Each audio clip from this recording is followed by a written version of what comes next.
experience. You have heard many, the funny. Now, it's time to hear the experience and the brainy. Meet Selena, Dorcas, Gifty, and Annette as they present the real in common getting. In common BISS chain, the dead, as in Takrenu assume the dead, the real in common getting. Showing live this and every Sunday, 7 p.m. on Era One Radio on Facebook and on YouTube, Era One Radio and on Taibo channel. Kai said, so we see the real in common getting ya. What brabon tete? We nyan konkonsa. We the real in common getting.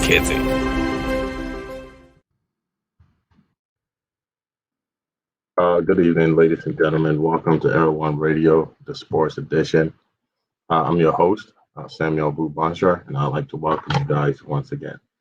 This is the first episode of many to come, and we're going to focus more today on sports.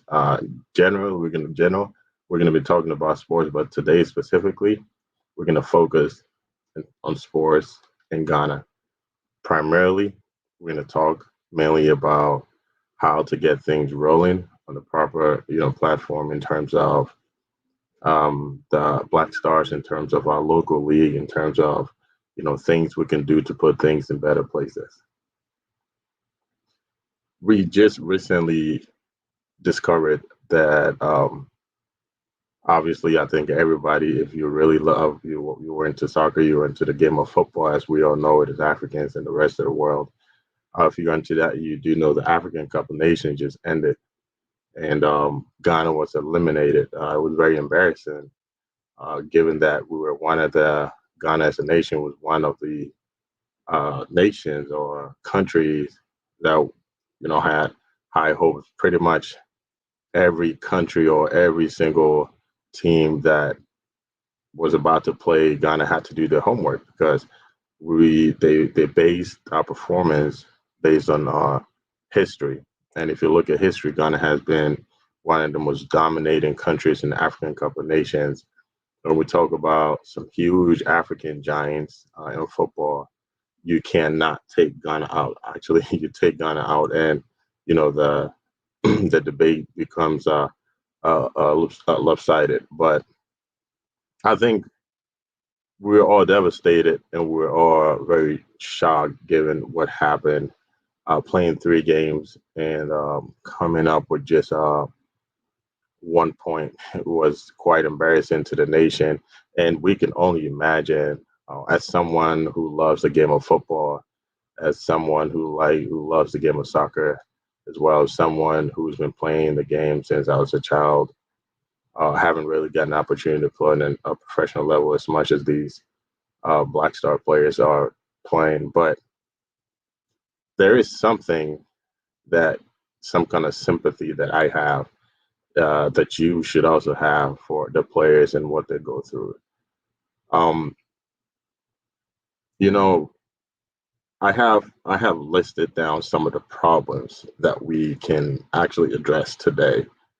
We can talk about going forward to see what we can do to get this rectified. Um, we as a nation, or we as a team, fully invested in one particular sport. Sometimes I have a conversation with some of my friends, and I actually question the whole existence of the Ministry of Youth and Sports. It was up to me, I would probably just call it Ministry of Football, because I really don't see any energy being channeled to any other particular sport in Ghana. Besides that, better yet, we can call it the Ministry of Black Stars, right? Because that's where most of our energy and everything is. Now, with that being said, there are steps to becoming a professionist when doing something, especially in this instance we're talking about football, right? There are steps to becoming a professionist. There are ways and things that you have to do in order to become great at some of the things that you do. Back in the day, I was online just a few months ago, excuse me, and I think someone had posted prior to the Super Bowl. Someone had posted that Snoop Dogg and Dr. Dre and every single one of them were about to make millions for a 15-minute performance that they were about to give during the Super Bowl halftime show. And Snoop Dogg took the time to respond to this person and said, I'm not getting paid for the 15 minutes that I'm performing. I'm getting paid for the over 30 years of hard work that I put in.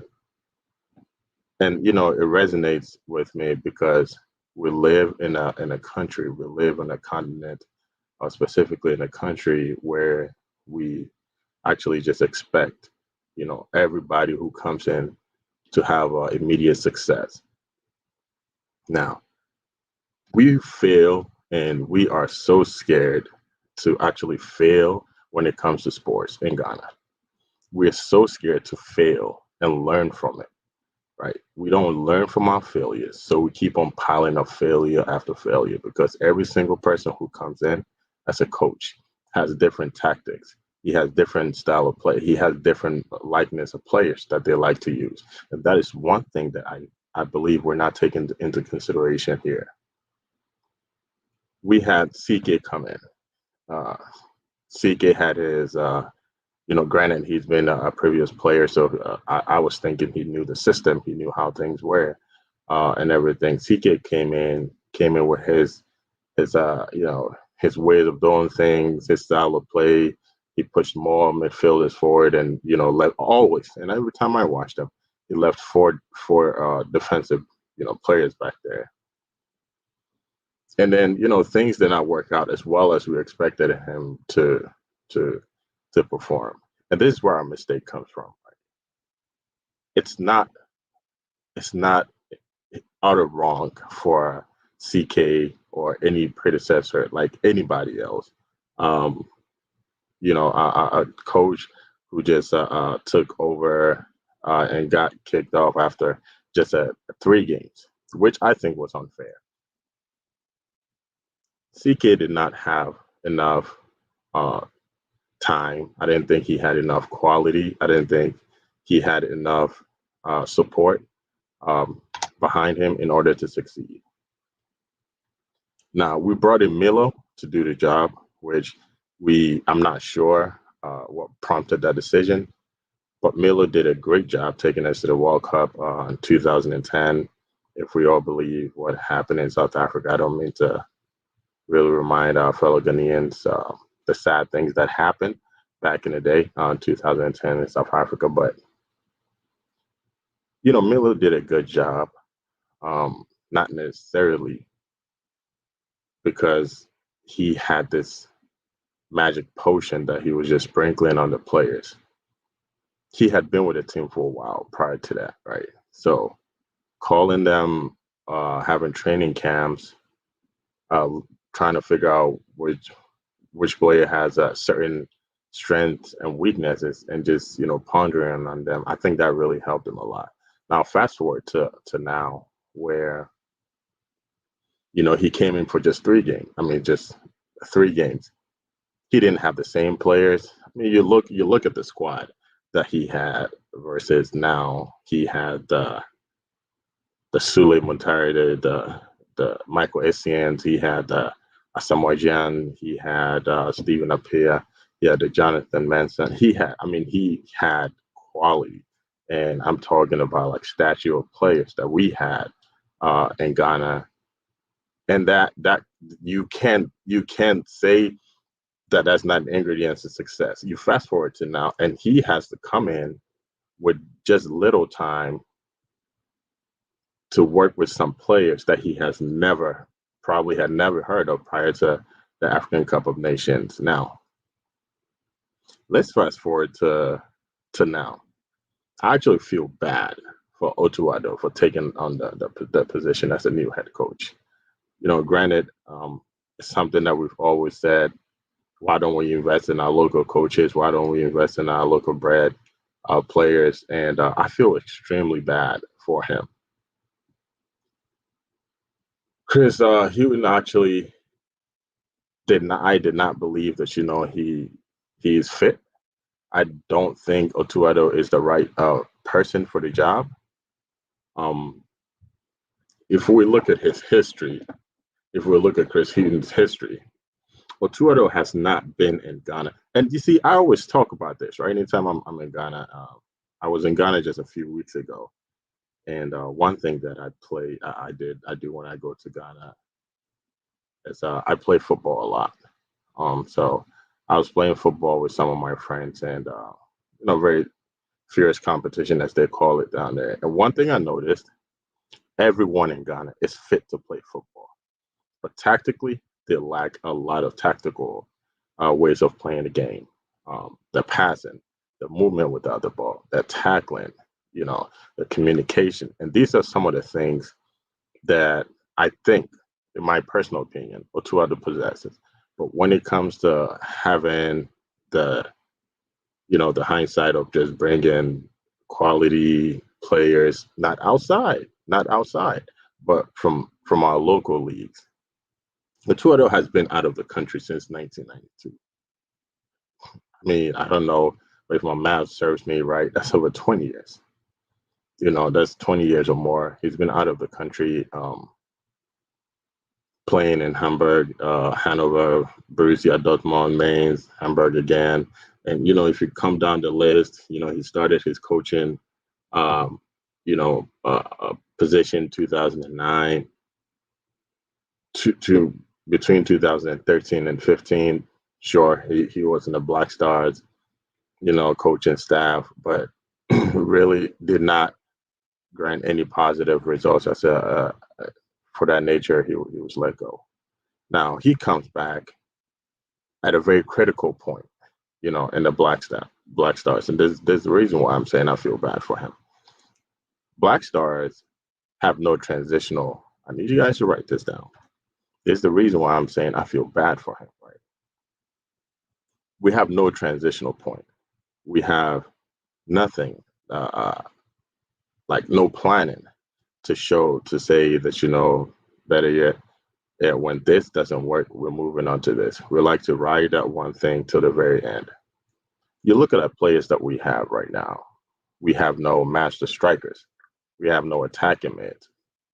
Africa in general, we provide or we produce a lot of defensive players in terms of defensive midfielders, holding midfielders, defenders, and some goalies, some very great goalies in the past. Otuado is coming in with little to no support. Not necessarily from the staff, not from the country, but sometimes when I talk about the support, I talk about the ease of pressure, the tension going down a little bit for you to be able to perform at a high level. And I don't think he's going to get that. And with that being said, I feel bad for him, right? Because he's going to be under a lot of scrutiny. The only two games ahead of him is facing the great Super Eagles, who are playing at a phenomenal level. The Super Eagles have 13 players in the Premier League that came to the AFCON. Some of them didn't even show up. If we all remember Dennis from Watford, some of them didn't even show up. Even with that, they still had ample players, like a lot of great players who have actually gone through smooth tactical coaching, all these technology to help us, move forward. And we lack that in Ghana. So most of our players that we rely on are the old players, the Ayew brothers, which I don't have a problem with. I don't have a problem, but I think we don't have a transition plan. We rode on the back of Asamoah Gyan for as many years as we possibly could. We had no one playing in his shadows. We had no one playing, alongside him to learn, for him to teach. We believe Asamoah Gyan was our hero. And then when he finally left, that's when we realized, oh, excuse my words, Jordan Ayew is not as good of a player as we thought. Now, after we left, that's when we start telling ourselves that our you brothers are taking over the Black Stars. After he left, that's when we realized, oh, you know what? We need him back. He can definitely perform some wonders for us. We lack that transition play, the transition plan, and this is why I say that. I was in Ghana and watching some local leagues, the local league, and I saw a lot of potential. Again, the argument is, are we going to bring in the local players, hoping that they're going to come into the national team, knowing what to do, or are we bringing them on the national team and actually training them? And this is where my opinion and my plan, I think, or my transition plan could probably help the Black Stars. One, we have our local players who are based locally in our nation. The urge that's the first advantage, right? They're based in the nation locally. They're not going anywhere. They make a very minimum income in terms of how much compared to how much an international player makes. Prime example, probably we could probably use Baba Rahman playing for Reading. I've been loaned out from Chelsea to Reading. One thing we need to know: money as motivates a player. We looked at the previous interview of Ronaldo from Brazil, and he said Kylian Mbappe is a great player, uh, an amazing player, and the whole world could attest to that. Um, but he believes he's better than him, and he's making in his whole lifestyle of playing, he made not even a quarter of what he's making right now. Granted, that's right. So we should know how much money motivates people. Now, if you have a local player out there who's making minimum, like a very minimum wage, and you have the opportunity to call them to camp, mind you, our camp is in Ghana, and that's another advantage as well. We have our camp in Ghana. You have a player who's not making enough money, and he believes, not believe, but everybody believes going on the national stage. Everybody believes going on the national podium as well. In terms of the Black Star, it's great. It's definitely going to give you a tremendous, amount of exposure to the rest of the world. I'm not sure why we do not utilize that. You know, we don't use that to our advantage. I don't know why we don't use these local players because it'll be very easy. Hey, we have camp here in Accra. Can you make it? You're being called to the national team. I think in the long run as well, financially, that's also cost efficient because we're gonna get these players out there who are so eager to go a level up that they don't we don't have to put in that much effort. We don't have to put in that much financial effort, all this tactical effort, everything that we have to do to get them out there.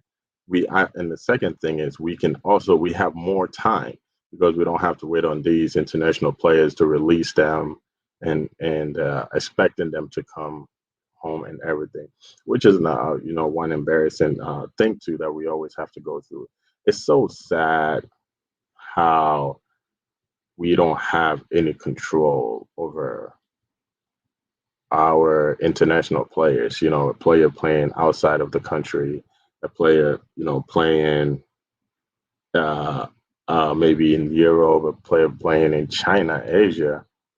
We don't necessarily have control as to, excuse me, when they are being called into the national team. It's actually monitored, by the coaches who determine. But but when it comes down to Europeans having a league, having some kind of a cup, it's extremely easy for these African players to be in their hotel rooms, to be in their local homes, watching these players represent their countries. And it goes to show that, one, obviously the respect is not there for the players.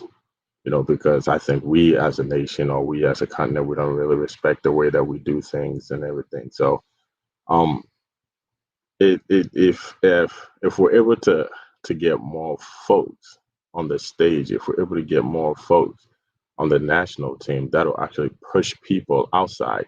I think we're gonna have a lot. We're gonna have a lot of options to pick from. Now, with Chris Hughton being a tactical coach, I feel bad for him because now he has the toughest job. He has the extreme tough job that he has to do.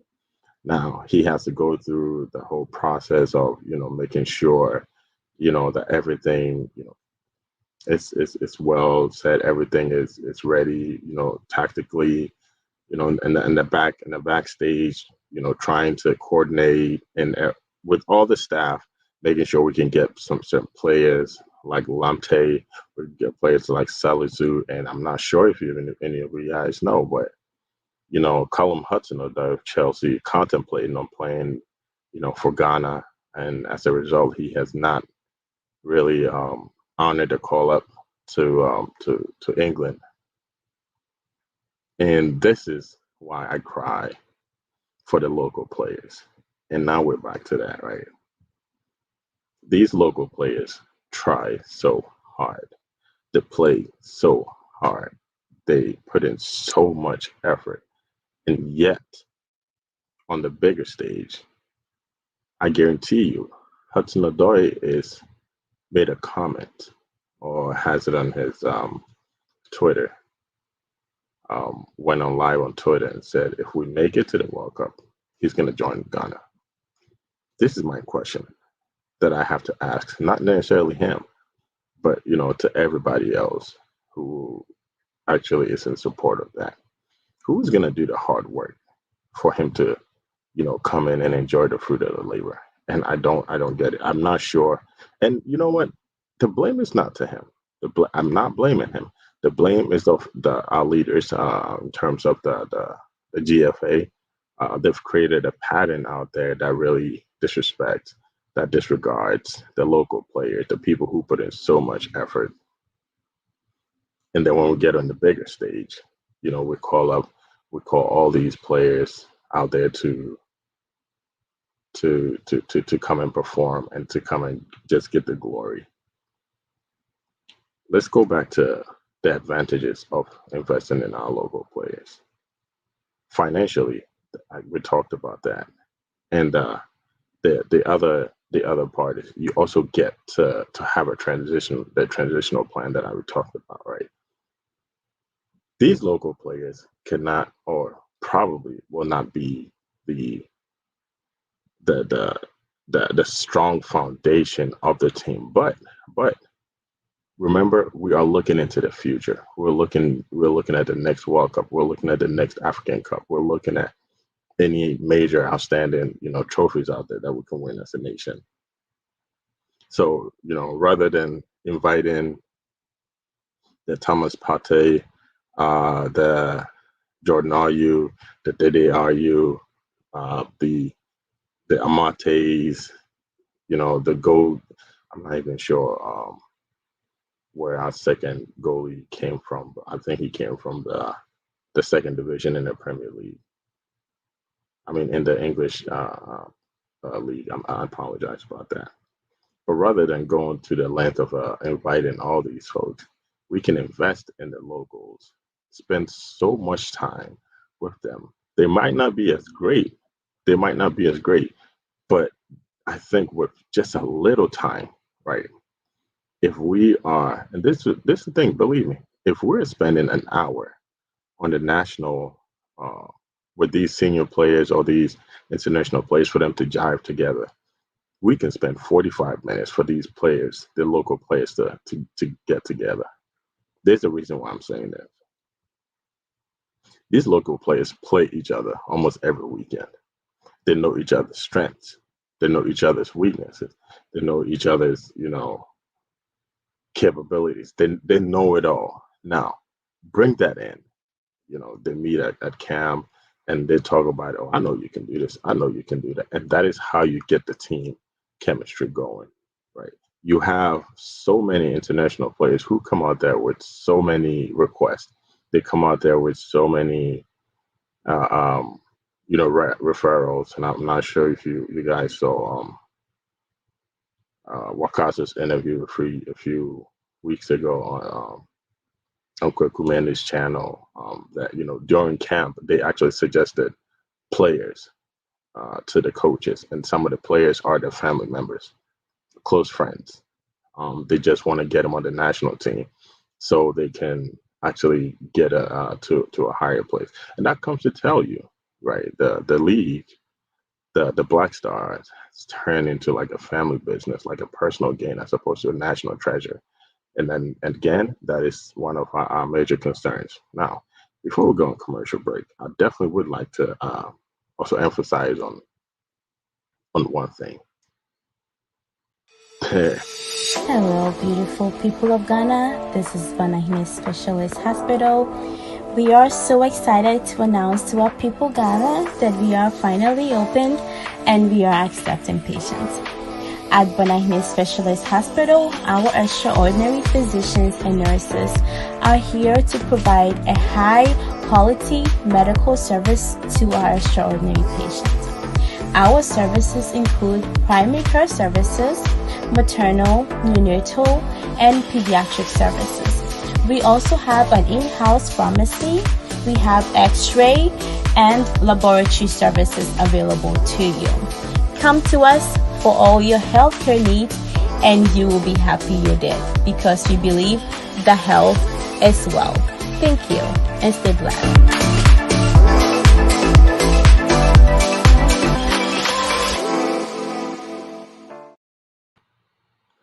Welcome back, guys. So, like we were talking, if you're just joining us, welcome. Again, my name is Samuel Bubanshire on the sports edition of Arrow One Radio on TV as well. As we were talking, if you just joined us, we're talking about the problems facing the Black Stars, the problems that we are going through as a nation, and things that we can do to rectify it. And we've talked about calling up, making the local players more of a priority in the long run, because we're not trying to use the Black Stars to uplift them as well. We're also trying to use it to groom them to be the replacements. Now we are as a nation, and it's something that I always discuss. You should ask yourself as a sports fan, ask yourself as a football fan, ask yourself, as a Ghana national, if Dede Ayew is not here today, if Thomas Partey is not here, if Jordan Ayew is not here, who are we calling up? Who's going to replace them? We take a look at these African Cup that just,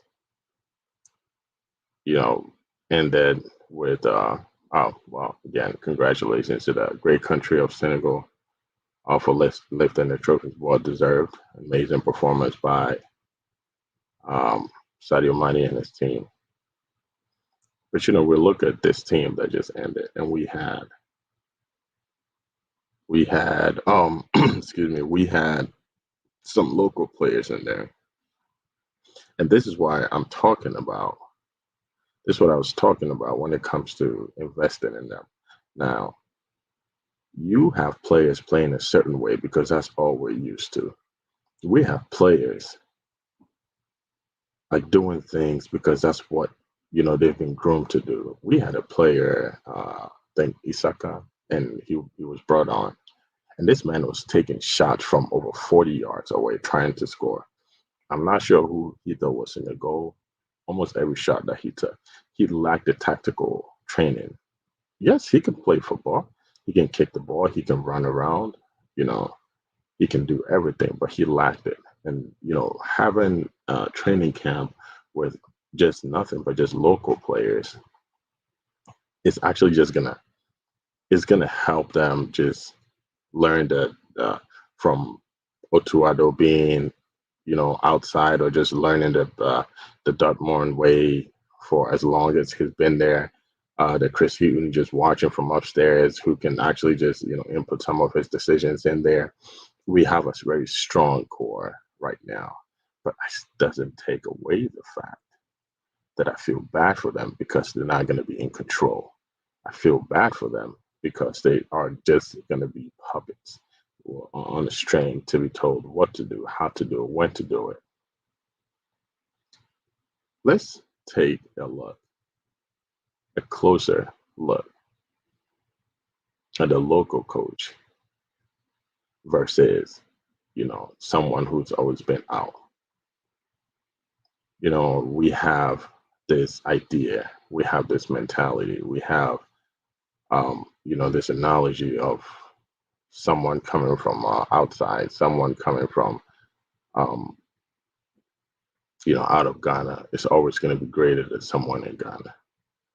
And this thing stems back to exactly what I said from the beginning. As a country, as a nation, we don't want to accept failure. We want someone who comes in and just lift the trophy. And I can tell you that it's impossible, right? We learn from failing. We learn, hey, this is what went wrong. This is what we did right. This is what, we can fix. But we always want to reshuffle. And what I like to say, this is not like water, drinking juice, or nothing like that, where you can just have different taste of it and just, you know, still be satisfied because it's the same sugar. This is a game of football. Every single coach comes in with a different tactic. Every single coach comes with different type of formation. Every single coach coming in from different countries come with different form of plays. You can take a coach from England. The English football is a lot different from a coach coming from France. You could take a coach from Germany, and the German football, that's a whole lot, from maybe any other country or something. We were actually just in the nation when a local coach a local coach from Ghana took an African country to the World Cup for the first time, but we never acknowledged him while he was there. This goes to tell you, how much we actually have at home, but yet we fail to recognize it. This goes to tell you what we actually the amount and the strength that we actually hold as a nation, but we just fail to recognize it. Now we fast forward to bringing an international um, player out there, and I hope that it'll make things better. And that's the hope right now. That's all we all hope. We all just holding on to. We're all holding on to onto hope. Thank you all. Simone Apia said the issue is there are players in Europe, but most of them don't want to play for the nation. And also, some FA members are agent for some players and always want those players to play, although they're not good. Thank you for that comment. And I think that stems back from what was actually said before. If you watch Wakaso's interview, I was actually disgusted by that comment that he made, and it lines up with exactly what you said. As players, they go in there and they actually recommend not necessarily good players. They actually recommend players that are associated with them.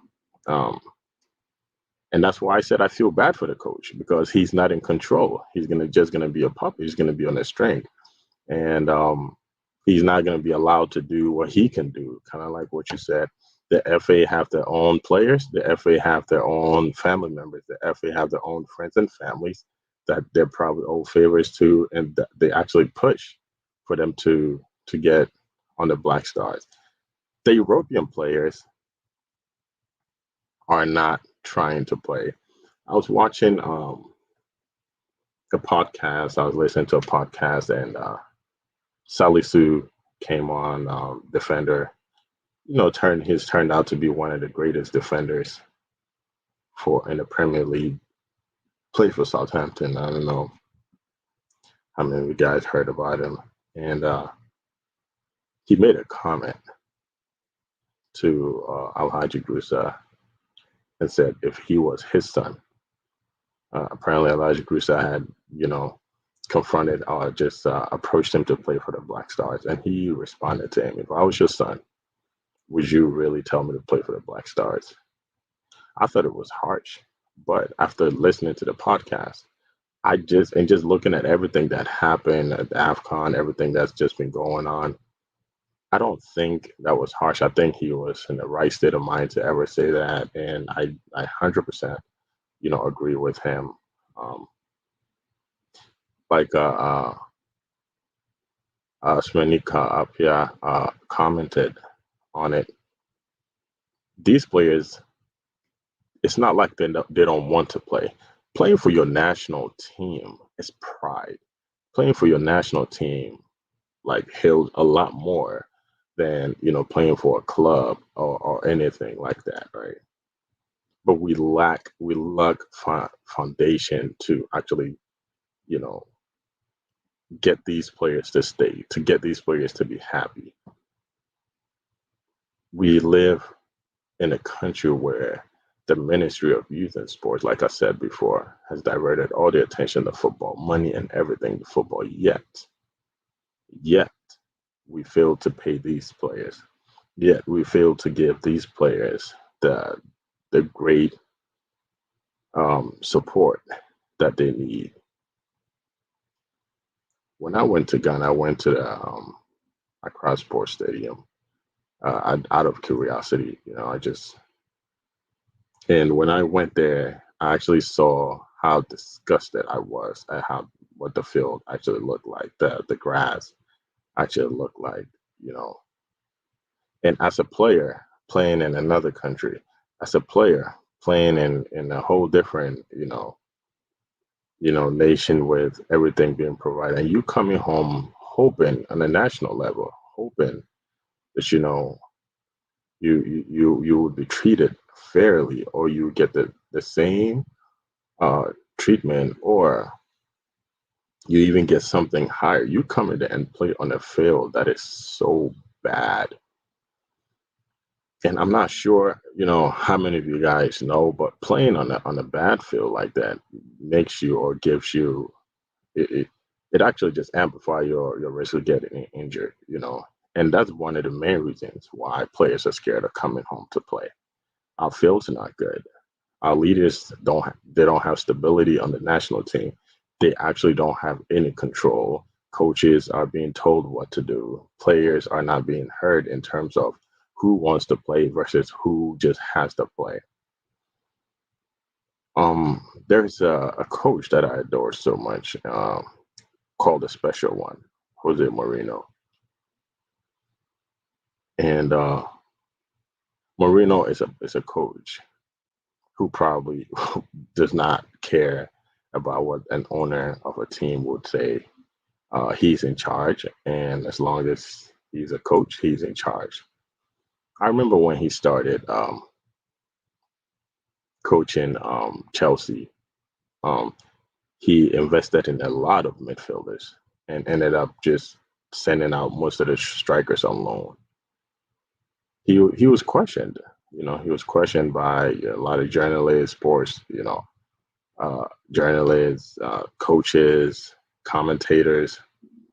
And, I think if you know anything about Marino, he got so tired and just went up and said, "This is my tactical play. I like to load the middle. I like to load the back and counter every time we get the ball so we come to you as a moving train." That's Marino's style of play. It has worked for him for so many years. He's had years where he has been sacked from Chelsea, sacked from Manchester United, sacked from Tottenham, you know, and right now being at Roma, he has really excelled at excess like extremely high places, but yet he has also failed. And him failing does not take away any of the success that he's actually had. And it actually made him better because he learned. And that is what we failed to do as a nation. That is what we failed to do as a club. That is what we failed to do uh, as a as a football football organization. I have a friend Josh who actually I think should be a scout because he's aware of most of the players or some of the Ghanaian players around the world that sometimes, as much as I love football, I have no idea, where he gets the name from. But we have so many people around. We have so many people amongst us who are passionate, not necessarily for their friend to play, but just for the glory of Ghana. And yet, sometimes I wonder, right? I sit back and I wonder, is it just for a personal interest, personal gain, or do we as a nation or the leaders or to the GFA folks, is it a personal gain, personal interest that they owe to people, or do they do it just for the money that they get out of it? Because I'm sure they do get paid. Whether we lose, whether we win, they do get paid. And I'm not sure how they would take it, if they don't get paid. Kind of what I think we're all aware of what happened in Brazil, having to carry cash from, another country to another country. It was very embarrassing. And, from the beginning of this show, I did tell you guys, I sympathize with the players because some of the things they have to go through psychologically and mentally, it drains you. It's like, playing, I played in college and, we weren't good, but, we had our good days and our bad days. And, I remembered playing. We traveled to a different state to play, and I remember when we got there, we got demolished. Um, Apparently, in college they go with GPA, so some of our players did not have the required GPAs to play. But the school that we're playing for had really done their research, so we got there and we actually had to play with just 13 players, 12 or 13. I can't quite remember. So we had no subs. We're running on tired legs and got demolished. Now, this is where the psychological and mental, you know, stress and tiredness comes into play. They came to our home. They came back to our school to play us. And quite honestly, we had gone through all the pep talks. Everything was good. But, the minute we saw the team bus arrive and they all got down, like collectively, it kind of felt like our spirit was like just broken. We didn't know how to act. Like we were actually just weakened, by their presence. And and it goes to say, when all these things are going on, when all some of these things are going on in our country, in our football federation or association, and the player could be as great as he possibly can, the minute a call up comes, it's gonna be the negative that really gonna reflect in a person's head, or just memories, or whatever the case may be, and that could actually take away the concentration of playing you know football at a high level. I remember a picture came out um, in Brazil with one of our defenders. I actually don't like mentioning names out here, so just for factual sake reasons, one of our players kissed the money, uh, and that told you, that should tell you exactly what motivates people. Like I said, and it's the money. We have a nation with our GDP very low. So if you are paying, and I'm not saying that we need to, pay local players less, which obviously they do. Um, if you are paying someone coming from outside the country about $100,000 or maybe $10,000 a game to perform or just do exactly what he does in his everyday life and go back and earn more, obviously, because he doesn't live in Ghana, he probably earns about what, $45 million a year, and you give him $100,000 or $10,000 per game. I mean, granted, he wants to get paid for what he does, right? But it doesn't motivate him as much as giving a call up to somebody who is in the local league earning as low as $200.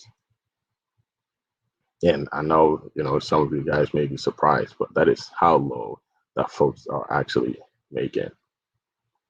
We're going to go for a quick commercial break. When we come back, we're going to talk about the solutions and the things that we can actually do. We'll be right back. They are four women. They are beautiful with brains. They are eloquent, decent, wise, and experienced. You have heard many, the funny. Now, it's time to hear the experience and the brainy. Meet Selena, Dorcas, Gifty, and Annette as they present the real in common getting. In common be sexy chain. As in takrenu assume the real in common getting.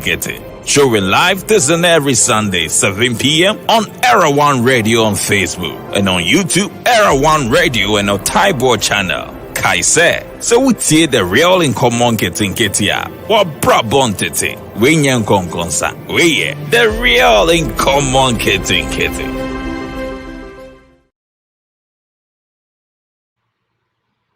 Welcome back.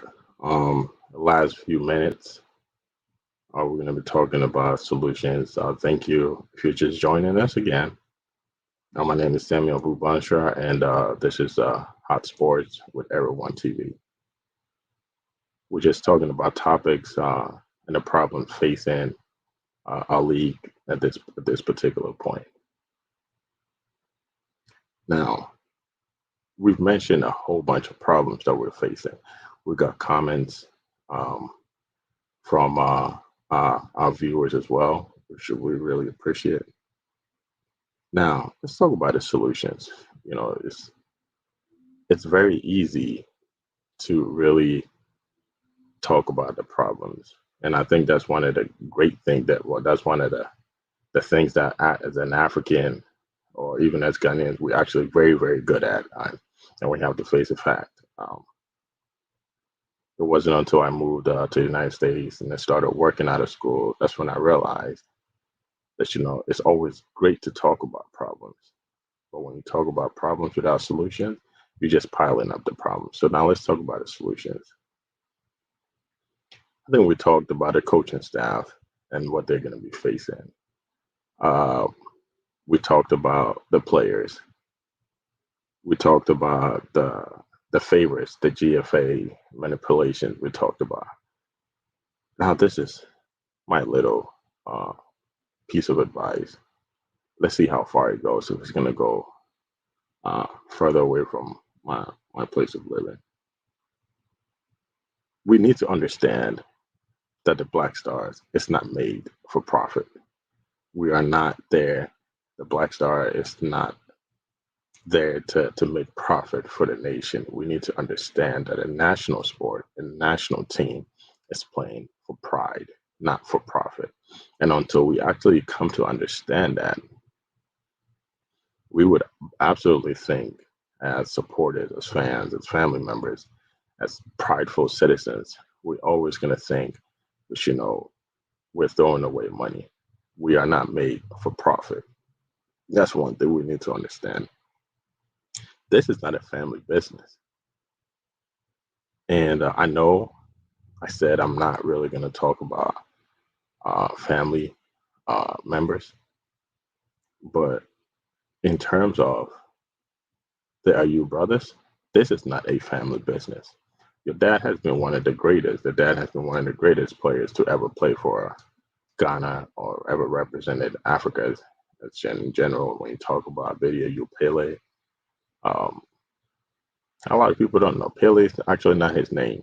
He was so good that Brazilian Pele gave him that name. Um, your brothers have that have represented them.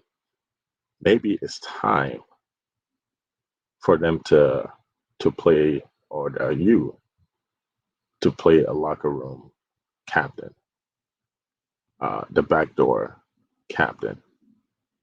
Manchester United played in an FA Cup a few weeks ago. Can't quite remember what team they played, but it went to penalties. It's just a young kid, missed the last shot, which eliminated United from the team. Cristiano Ronaldo went to the kid and told him, "It's not your fault, it's mine." And he only said that because he missed a penalty during the game, which probably could have. They had so many chances and everything, but that crucial penalty in the game probably could have changed the dynamics of the game. It wouldn't have gone to penalties. So I think it's high time that we actually just start looking at some of the players, not as pivotal players on the field, but off the bench. Players who at training camp, players who in the locker room can motivate, players who can actually just pick up ahead of another player. I had the opportunity to captain my college, and that was one thing that my coach told me. Shout out to Desmond Armstrong, he's watching.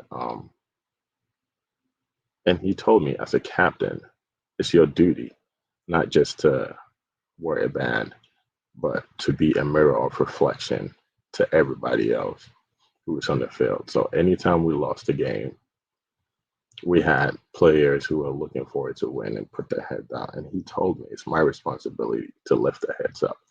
And that is what we expect Jordan Dede Ayew at some point to do, not necessarily just playing.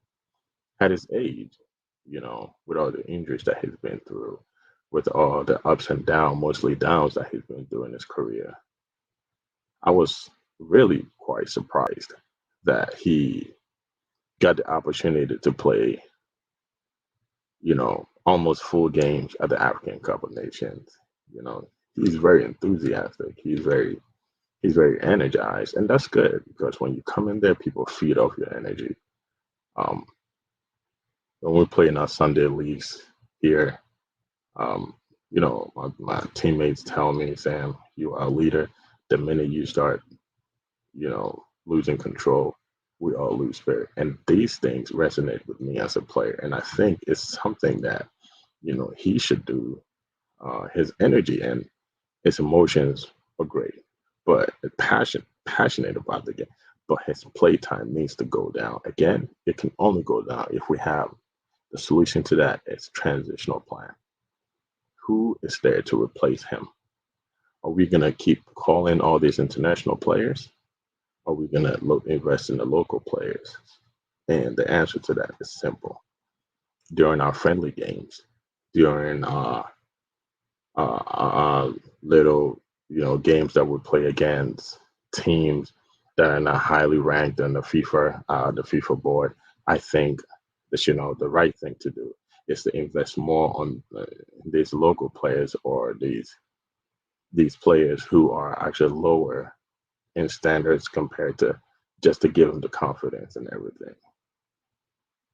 And one of the solutions that we're also gonna talk about is we should understand that our local league should not expect the federal government, the GFA, to pump money in there. You go online or you listen to the radio stations, you listen to our TV stations, and most of these owners of the local leagues are reaching out to players. They're reaching out to GFA for money. They're reaching out to the government to support for funds, and I think if we can look at that as a private entity on its own, because the teams are owned by private, businessmen who do not share the profit that they make with the country, right? I think we can also, pump some of the money rather than putting it in our local leagues. We can definitely just invest it more in our in our senior team by just having to call up players.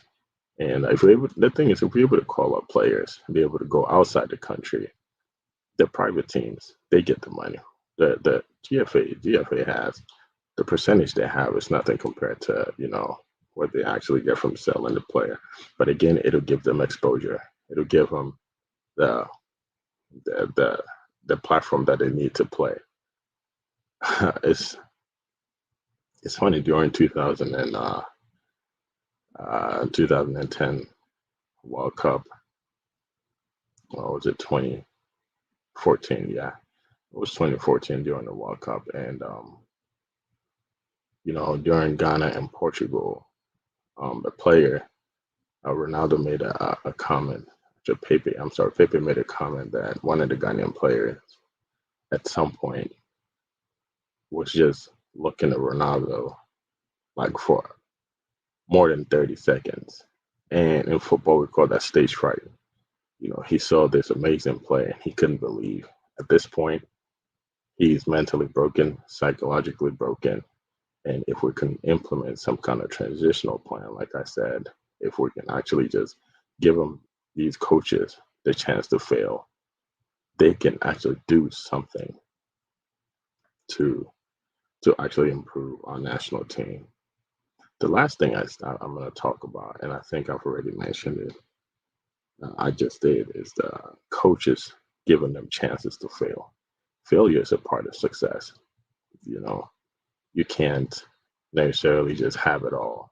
You can't just come in and just change things, to have a 360 flip. So failure is a part of success, and these coaches need to be given the chance to fail. Ghanaians, I urge us, I know it's very stressful, but we really need to give the coaches a chance, and we need to invest in the local coaches as well, as these international, coaches.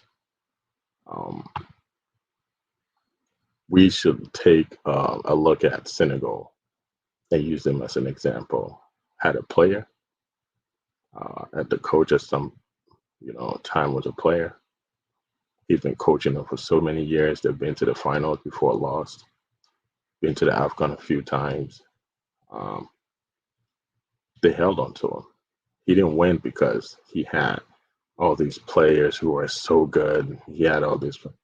He won because he knew how to, fix the loopholes. He won because he knew what to do, what not to do. And you know what? Success just came to him. Excuse me. So let's take that look at that, and use as an example. Just give them some time. Give the coaches some time. Give the tactical team time. Give the players time. Let's look for better transitions. Let's look for better trainers. I'm gonna end with this. Toti Laye is one of the famous trainers in Ghana, and this is what I talk about. We had nobody besides Asamoah, and because of that, we want him back so bad. We want a goal scorer so bad. This man came on national TV and said he's willing to train Asamoah Gyan, get him back in shape so he can compete at a high level. Think about this. And let me know if you think this is the mentality that we need to fix our national team. Again, my name is Sam. Thank you for being with us today. Until next week, see you. They are four women. They are beautiful with brains. They are eloquent, decent, wise, and experienced. You have heard many, the funny. Now, it's time to hear the experience and the brainy. Meet Selena, Dorcas, Gifty, and Annette as they present the real in common getting. In Komobia Yesesi chain, the dead, as in Takrenu assume the dead, the real in common getting. Showing live this and every Sunday, 7 p.m. on Era One Radio on Facebook and on YouTube, Era One Radio and on Taibo channel. Kaise, so we see the real in common getting what brabontete, we nyan konkonsa, we the real in common getting.